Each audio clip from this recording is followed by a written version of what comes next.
ऐतिहासिक, शैक्षणिक, साहित्य व संस्कृतीची जोड म्हणजे स्मार्ट पुणेकर न्यूज। नमस्कार। यंदा श्रीमंत दगडूशेठ हलवाई गणपती येथे आपण केरळमधली पद्मनाभम स्वामी मंदिर जे आहे, जे जगातलं सगळ्यात श्रीमंत मंदिर आहे, तर तेच मंदिराची प्रतिकृती, भव्य प्रतिकृती आपण यंदाच्या सजावटीसाठी करत आहोत। 120 फूट बाय 90 फुटाचा हा सेटअप आहे आणि त्याची उंची 100 फूट असणार आहे। जास्तीत जास्त डिटेल काम करण्याचा प्रयत्न आम्ही करत आहोत।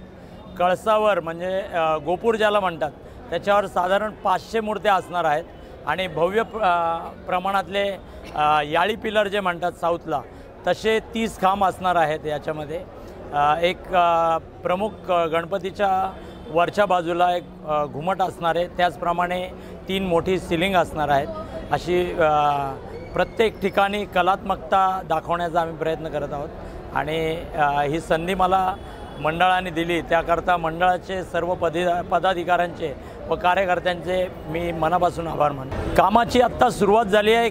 10% काम झालेलं आहे, म्हणजे ज्याला मोल्ड तयार करणे म्हणतात, माती काम करून मोल्ड तयार करणे, ते काम आता पूर्णत्वास चाललेलं आहे आणि आता फायबर प्रोडक्शन आजपासून चालू होणार आहे। आमचा प्रयत्न हा असेल, 25 तारखेला गणपती आहे, 27 ऑगस्टला गणपती आहे, 25 ऑगस्टपर्यंत ही पूर्ण कलाकृती पूर्ण झालेली असेल। आज गणेशोत्सवाचा श्री गणेशा या ठिकाणी झाला आहे आणि डेकोरेशनचं उद्घाटन आज या ठिकाणी झालेलं आहे।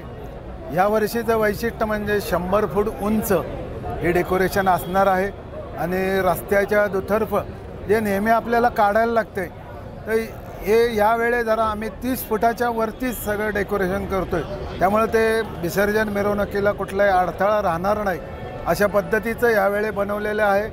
खूप छान होईल आणि गणपतीचा आनंद, गणेशोत्सवाचा जो आहे हा आजपासून खरा चालू झाला। जो वयस्कर लोक, तरुण मुलं आणि लहान मुलं या सगळ्यांच्या आनंदाचा हा उत्सव आहे। याची सुरुवात आज श्रीमंत दगडूशेठ हलवाई गणपती ट्रस्टच्या या पूजेतून झालेली आहे। जय गणेश। जय गणेश।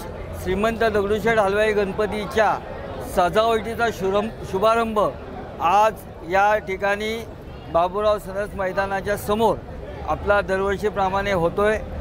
आजच्या सजावटीच्या निमित्ताने पुण्यनगरीमध्ये गणेशोत्सवाची चाहूल सुरू होते। पद्मनाभ मंदिराचा, केरळमधील अतिशय सुंदर मंदिराचा देखावा यावर्षी आपण साजरा करणार आहोत। 88 दिवस अजून बाकी आहेत, परंतु आपला प्रयत्न यावेळेस 29 ऑगस्टला गणपती बाप्पाचं आगमन होणार आहे। 15 ऑगस्टपर्यंत हा संपूर्ण सजावट पुणेकर नागरिकांकरता, महाराष्ट्रातून येणाऱ्या भाविकांकरता, देशातून येणाऱ्या भाविकांकरता, विदेशातून येणाऱ्या भाविकांकरता ही सजावट सर्वांना जास्तीत जास्त दिवस बघायला मिळावी, म्हणून 15 ऑगस्टपर्यंत ही सजावट पूर्ण करण्याचा संकल्प ट्रस्टने केलेला आहे।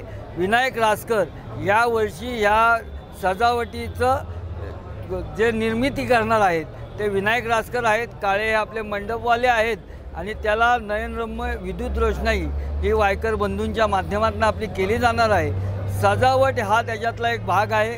गणेशोत्सव जो आपल्या धार्मिक परंपरेनुसार दगडूशेठ हलवाई अतिशय भव्य दिव्य पद्धतीने करत असते, त्या पद्धतीने यावेळेस नियोजनबद्ध उत्सव हा नेहमीप्रमाणे साजरा होणार आहे आणि यावेळेस काही कोटी लोक या उत्सवात येतील असा आमचा मानस आहे।